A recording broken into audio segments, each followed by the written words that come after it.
matters? No. What if our quilt is so popular with our friends and families that we decided to start an online shop? Yep, a bit different. Commercial use comes into play. How does this change our relationship with copyright? Big time. When we quilt for ourselves, we quilt because we want to, as a creative outlet, as relaxation, as therapy, in our room of our own.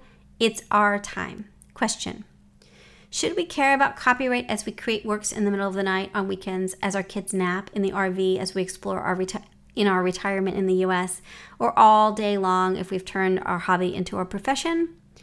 That will depend on what the ultimate use or outcome of the object you're making is. That's what this book is all about. Community with other quilters. We share our quilting experience with our friends, our guilds, on retreats, on social media, and in classes. We quilt with our families, we quilt with our children and our grandchildren. Question: how much can we share our patterns, our fabric, and our ideas? Ideas are totally shareable, as is fabric. Patterns are also shareable, but not making copies.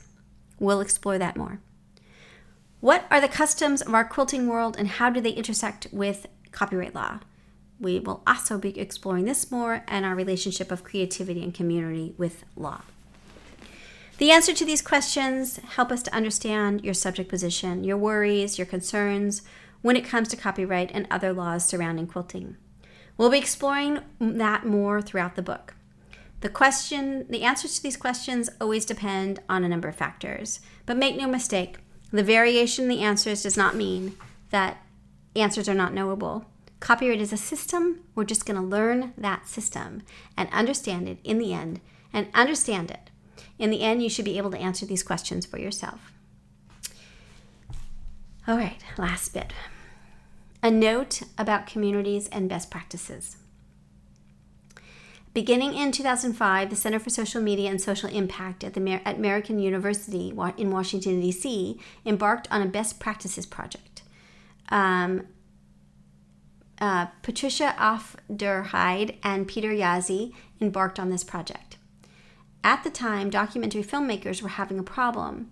They couldn't clear their films when a baseball game was playing in the background of an interview, or a photograph caught a bit of a painting. The best practices in fair use for documentary filmmakers was the start of a revolution: how fair use is used for specific communities. Since the first experience with documentary filmmakers, the Center for Social Media and Social Impact has engaged with many communities to understand the best practices for each community: poets, visual arts, software preservation, journalism, online video teaching, research, and study, to name a few. I was on the legal review team for the poets' best practices. We haven't had a crafts and more particularly a quilting best practices, but we can glean the key ingredients. Communities make their own standards within the context of legal principles, which in turn influence how copyright is interpreted for that specific community. We'll see that along the way as well. Quilting has a rich public domain, history of sharing, vast and complex culture, and an insatiable consumer appetite, even from its modern beginnings in the 19th century. We'll be looking at this aspect of the relationship of quilting, community, and copyright throughout this text. Communities also then have the obligation of understanding the law to create and police their community standards. One of the things that I've seen throughout the project is that there is sometimes a disconnect, a fear, or confusion about copyright law. And with that can come community strife and divisions. But I also see the continuity and common language developing. This is what the project is all about. Helping artists, quilters, and others find their way through copyright within their own artistic experiences. What you will learn from this book. This book is a long slog, or a long listen in this case, and perhaps an amazing journey through copyright.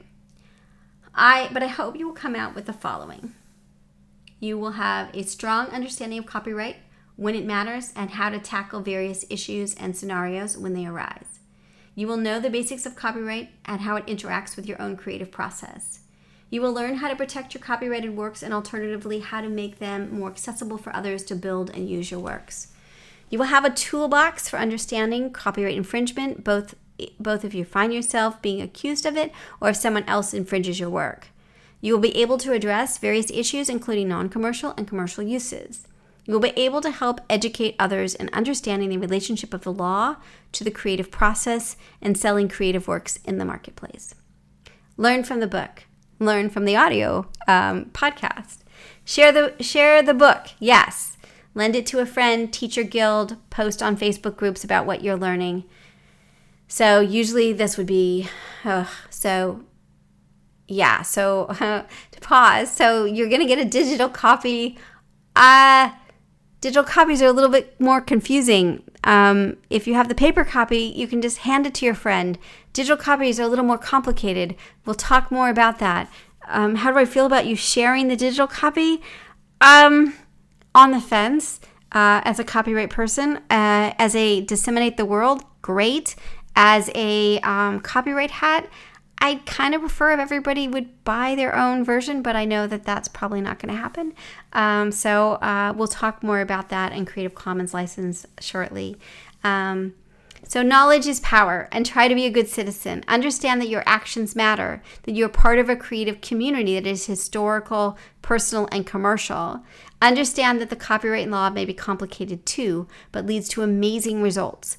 We make beautiful work that people appreciate, cuddle with, and love. And that is the end of chapter 2. So a takeaway is we are an amazing community.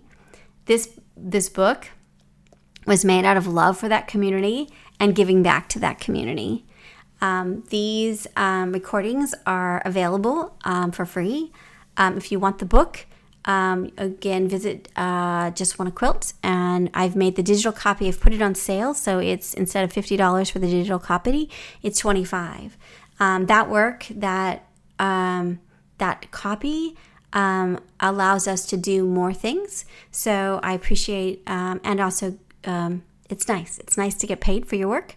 And so if you feel inclined, go buy a copy. If you don't, that's okay too. So next up, we'll talk about chapter 3 is about the basics of intellectual property. And I hope you've enjoyed this almost hour-long reading of chapter 2. And I hope you come back.